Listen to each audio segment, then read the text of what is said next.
উন্নয়নের নামে পাহাড়ে প্রাণ প্রকৃতি ধ্বংসের প্রতিবাদে রংরাং পাখি যেভাবে ডাকে শিরোনামে চিত্র প্রদর্শনী করেছে শিল্পী জয়তু চাকমা।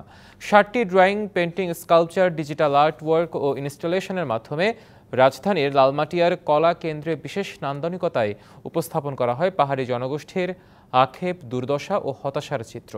চিত্রকর্মে কাপ্তায় বাঁধের কারণে সেখানকার বাস্তুচ্যুত জনগোষ্ঠীর দুঃখ দুর্দশার করুণ চিত্র ফুটে ওঠে।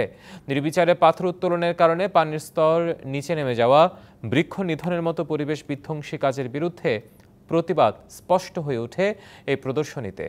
শিল্পী জানান, শিল্পকর্মের মাধ্যমে হারিয়ে যাওয়া পাহাড়ের সৌন্দর্যকে তুলে ধরার চেষ্টা করেছেন তিনি।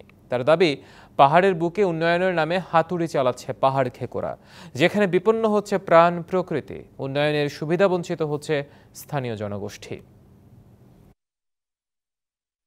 উনি যেহেতু পাহাড় থেকে এসেছেন, উনি ওনার নিজস্ব গল্পটা বলেন, মানে ওনার নিজেদের গল্পটা বলেন। যারা ওখানকার মানুষ, তারা এবং তাদের সংস্কৃতি কোনোভাবেই এই পাহাড় থেকে আলাদা নয়। তো আমি যখন পাহাড়কে সংরক্ষণ করতে যাব, তখন ওই সংস্কৃতিরও সংরক্ষণ করার দরকার আছে। অপরিকল্পিতভাবে আমরা পাথর নিয়ে নিচ্ছি, ইটভাটা তৈরি করছি, পাহাড় কেটে ফেলছি নিজেদের জন্য। গ্রীষ্মকালে আমরা পানি পাচ্ছি না। ট্যুরিস্ট স্পট যেখানে যারা আগে ওখানে ছিল বা তাদেরকে ওখানে উচ্ছেদ করে ওখানে একটা ট্যুরিস্ট স্পট করা হলো। তো ওই ভাবনা থেকে আমার এই কাজগুলো করা। 1, 2, 3 ঢাকায় জমি জিতে নিন 100% ক্যাশব্যাক সহ 20 কোটি টাকার পুরস্কার।